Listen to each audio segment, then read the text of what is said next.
नमस्कार दोस्तों, आप देख रहे हैं रियल क्राइम हिस्ट्री और मैं हूं आपके साथ खुर्शीद आलम। दोस्तों, एक बहू दौलत की लालच में आकर अपने पति को मरे हुए कुछ ही दिन हुए थे और दौलत के लालच में आकर अपने ससुर के साथ इस तरीके का गंदा खेल खेलती है। और गंदा खेल ही नहीं खेलती बल्कि उस ससुर को बाद में मौत के घाट भी उतार देती है और सारा दौलत अपने नाम कर लेती है। तो आइए जानते हैं इस पूरी कहानी को, पूरी घटनाक्रम के बारे में जानेंगे इस वीडियो में। तो वीडियो को पूरा ज़रूर देखिएगा दोस्तों। आप सब वीडियो देख लेते हैं, चले जाते हैं, लाइक और सब्सक्राइब करना भूल जाते हैं। तो चैनल को ज़रूर सब्सक्राइब करें, हमें सपोर्ट करें और हमें सपोर्ट की ज़रूरत है। कई वीडियो हो चुके हैं हमारे चैनल पर, लेकिन अभी भी सब्सक्राइबर हमारा 1000 पार नहीं हुआ है। तो जल्दी से 1000 पार करवा दीजिए। आप सभी का बहुत बहुत शुक्रिया होगा अगर आप करते हैं तो, और नहीं भी करते हैं तो भी शुक्रिया। आप वीडियो को कम से कम देख रहे हैं, ये हमारे लिए बहुत ही बड़ी बात है। तो थोड़ा सा प्यार बढ़ा करके आप चैनल को सब्सक्राइब कर लीजिए। तो चलिए कहानी की शुरुआत करते हैं। कहानी हैदराबाद की है। हैदराबाद में रहने वाला एक परिवार होता है जिसमें जो घर के मुखिया होते हैं शिव प्रसाद, और उसका एक बेटा होता है संजय। शिव प्रसाद और उसकी पत्नी थी और संजय उसका बेटा था। तो शिव प्रसाद घर पे ही रहा करता था। उसका बेटा जो संजय होता है वो पढ़ाई लिखाई कर रहा था और इतने में ही शिव प्रसाद की जो पत्नी होती है उसकी एक एक्सीडेंट में मौत हो जाती है। मौत होने के बाद शिव प्रसाद ने अब अपने बेटे संजय के साथ ही रहना सही समझा और उसने दूसरी शादी नहीं की। शिव प्रसाद अभी भी यंग था, यूँ कहिए कि 40 प्लस उसका उम्र था, लेकिन उसने शादी नहीं की और उस बेटे को लेकर वो रहने लगा। बेटे को अच्छे खासे से पढ़ा लिखा करके उसको अच्छे मुकाम पर पहुंचाया और बेटे को एक बिजनेसमैन बनाया, जो कि एक सक्सेसफुल बिजनेसमैन बेटा जो है वो बन जाता है, यानी कि संजय सक्सेसफुल बन जाता है। जब इसकी उम्र 24-25 साल के आसपास होती है तो शिव प्रसाद सोचते हैं कि क्यों ना इसकी शादी की जाए। उसके लिए लड़की देखी जाती है, इधर उधर लड़की देखी जाती है और अच्छी खासी लड़की, एक खूबसूरत सी लड़की मिल जाती है। लड़की मिलने के बाद शिव प्रसाद जो है वो संजय की उस लड़की से शादी करवा देते हैं। शादी की रस्में पूरी होती है, शादी करके दुल्हन घर आती है। घर आने के बाद जो भी आगे की प्रक्रिया होती है वो आप सभी जानते हैं। संजय अपनी पत्नी के साथ सुहागरात मनाता है। उसके बाद दिनचर्या जो है वो इसी तरीके से गुजरने लगता है।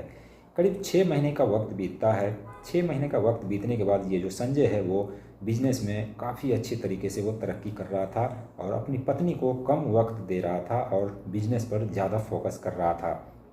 करीब 1 साल से ज़्यादा का समय बीतने के बाद, क्योंकि संजय हमेशा बिजनेस के सिलसिले में ही सोचा करता था, इसलिए जब भी वो जा रहा था तो रास्ते में कार एक्सीडेंट में उसकी मौत हो जाती है।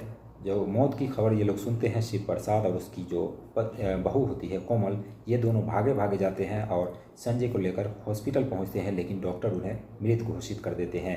अब संजय को घर लाया जाता है, उसके बाद उसकी अंतिम प्रक्रिया जो भी होती है वो किया जाता है और उसके बाद अब धीरे धीरे वक्त जो है वो गुजरने लगता है। लेकिन संजय का जो बिजनेस था उसे संभालने के लिए कोई और था नहीं। शिव प्रसाद उस लायक था नहीं, उतना पढ़ा लिखा था नहीं। तो इसलिए कोमल, क्योंकि काफ़ी पढ़ी लिखी लड़की थी, तो शिव प्रसाद कहते हैं कोमल को कि तुम मेरा घर छोड़ के मत जाओ और ये बिजनेस जो है, इतना बड़ा बिजनेस जो हमारे बेटे ने खड़ा किया है, आखिर इसको कौन संभालेगा। कोमल भी इस बात में आ जाती है और वो कहती है ठीक है, मैं इस बिज़नेस को संभालूंगी।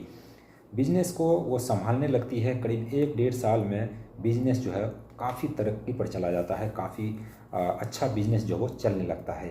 अब कोमल के दिमाग में एक बात आती है कि अभी इस बिजनेस का मालिक मैं नहीं हूँ, बल्कि अभी मेरा ससुर यानी कि शिव प्रसाद है। क्यों ना इस बिजनेस को अपने नाम किया जाए, और यही बात उसके दिमाग में घर कर जाती है। अब इसने कई दिमाग लगाए, कई तरह के दिमाग लगाए कि आखिर इस बिजनेस को कैसे अपने नाम पर किया जाए। अब इसके दिमाग में जो ख्याल आता है दोस्तों, वो अजीब सा ही ख्याल होता है। शिव प्रसाद घर पे ही रहा करता था। कोमल शाम को वापस लौटती थी अपने बिजनेस से और आने के बाद शिव प्रसाद की खूब सेवा किया करती थी। चाय बनाकर, उसे खाना वाना बनाकर सब अपने हाथों से वो खिलाया करती थी। साथ ही वो गंदे इशारे भी किया करती थी शिव प्रसाद पर। शिव प्रसाद इस बात को देखता, लेकिन वो इग्नोर करता क्योंकि उसकी वो बहू थी। लेकिन फिर भी एक मर्द और एक औरत अगर एक जगह रहे तो कहीं ना कहीं बात जो है वो धीरे धीरे खुल ही जाती है। कोमल गंदे गंदे इशारे किया करती थी। जब भी वो शिव प्रसाद को देखती वो अजीब अजीब तरह की हरकतें करती और कोमल जो है वो बिल्कुल पतले से पतले कपड़े जो है पहनकर अपने ससुर के सामने जाया करती। और ससुर जब सो जाते तो कोमल जो है वो एक बोतल में तेल लेकर के जाती और शिव प्रसाद की मालिश करने लगती। इसी मालिश के बाद भी शिव प्रसाद जो है कोमल की तरफ अट्रैक्ट नहीं होता है। अब कोमल ने दिमाग लगाया क्यों ना कोई दूसरा रास्ता अपनाया जाए। एक दिन कोमल मार्केट से आते वक्त उसने एक मेडिसिन ली। मेडिसिन की दुकान पर गई और वहाँ से शक्तिवर्धक गोली ली। गोली लेने के बाद वो सीधे घर आती है। शिव प्रसाद के लिए यानी अपने ससुर के लिए वो चाय बनाती है और उसी चाय के कप में ये जो शक्तिवर्धक गोली होती है वो डाल देती है। डालने के बाद शिव प्रसाद को वो चाय पिला देती है। शिव प्रसाद चाय पीने के थोड़ी ही देर बाद उसके अंदर उत्तेजना पैदा होती है, लेकिन वो करे तो क्या करे।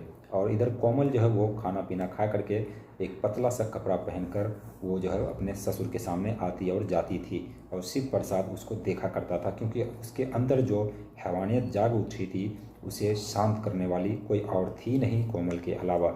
लेकिन शिव प्रसाद अभी भी पहल नहीं कर रहा था। अब कोमल जो है वो एक बोतल में तेल लेकर के जाती है अपने ससुर के पास और उसे मालिश करने लगती है। मालिश करते करते कोमल जो है ससुर के प्राइवेट पार्ट पर जैसे ही वो हाथ डालती है, वो उसका जो ससुर होता है वो बिल्कुल उत्तेजित हो जाता है। उत्तेजित होकर कोमल के ऊपर वो हावी हो जाता है और कोमल के साथ शारीरिक संबंध बनाने लगता है। उस रात कई बार जो शिव प्रसाद है अपनी बहू के साथ शारीरिक संबंध बनाया, जिस पर कोमल ने भरपूर साथ दिया। और इसी तरीके से ये सिलसिला जो है वो चलता रहता है। करीब 1 साल का वक्त और बीतता है और ये जो सिलसिला है संबंध बनाने का वो लगातार बरोज चलता रहता है। करीब 1 साल का समय बीतने के बाद अब कोमल ने सोचा कि इस बूढ़े ससुर के साथ आखिर मैं कब तक रहूं, क्योंकि उसे बार बार शक्तिवर्धक गोली खिला करके उसके साथ जो है वो आ रही थी और उसके साथ संबंध बना रही थी। और ये जाल भी बिछा रही थी, अपने ससुर को कह रही थी ये जो दौलत है ये सब मेरे नाम कर दो, क्योंकि आप कब तक रहोगे नहीं रहोगे ये कुछ पता नहीं है, तो आप मेरे नाम कर दो। और ये जो जितनी भी ज़मीन जायदाद है, ये कंपनी है, ये सब मेरे नाम कर दो। लेकिन शिव प्रसाद इस बात पर अड़ा रहता है। वो कहता है नहीं, अभी अपने जीते जी मैं कभी भी ये नहीं कर सकता। जिस पर कोमल को गुस्सा आता है। गुस्सा आने के बाद एक दिन वो अचानक रात को कोमल जो है वो चाय के कप में जहर दे करके अपने ससुर को पिला देती है। जहर पीने के बाद शिव प्रसाद जो है वो रात भर में ही वो दुनिया छोड़कर चला जाता है। सुबह जैसे ही आसपास के लोग पहुंचते हैं तो वो देखते हैं शिव प्रसाद दुनिया में नहीं रहा, जिस पर कुछ लोगों को शक होता है। और शक होता है कि उसने सोचा कि शिव प्रसाद अभी ठीक ठाक था, ऐसे कैसे वो दुनिया छोड़कर जा सकता है। जिस पर कुछ लोगों ने पुलिस स्टेशन में फ़ोन कर दिया। पुलिस वाले पहुँचते हैं, उस लाश को कब्जे में लेकर उसे पोस्टमार्टम के लिए भेज देते हैं। कोमल ने सोचा था कि इस घटना को हम छुपा देंगे और नेचुरल मौत दिखाएंगे, लेकिन वैसा हुआ नहीं। जब पोस्टमार्टम रिपोर्ट आती है तो वो रिपोर्ट कुछ और ही बयां कर रही थी। शिव प्रसाद को जहर देकर मारा गया था।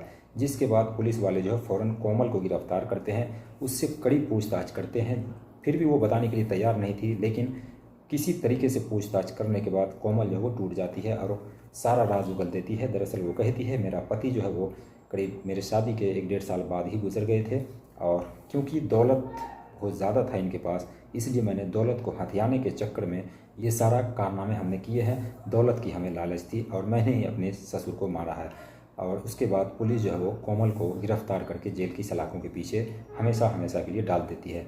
तो ये थी एक कहानी एक ससुर और बहू की, जिसने रिश्ते को तो शर्मसार किया ही दौलत के खातिर, और आखिर में उसने ससुर की जान भी ले ली। तो ये थी एक बहू और ससुर की कहानी।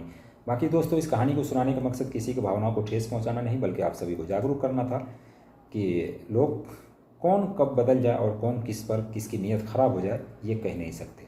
बाकी आप क्या सोचते हैं कमेंट सेक्शन में ज़रूर बताइए। चैनल को सब्सक्राइब कीजिए। मिलते हैं नेक्स्ट वीडियो में नई कहानी के साथ। तब तक के लिए बाय बाय, टेक केयर।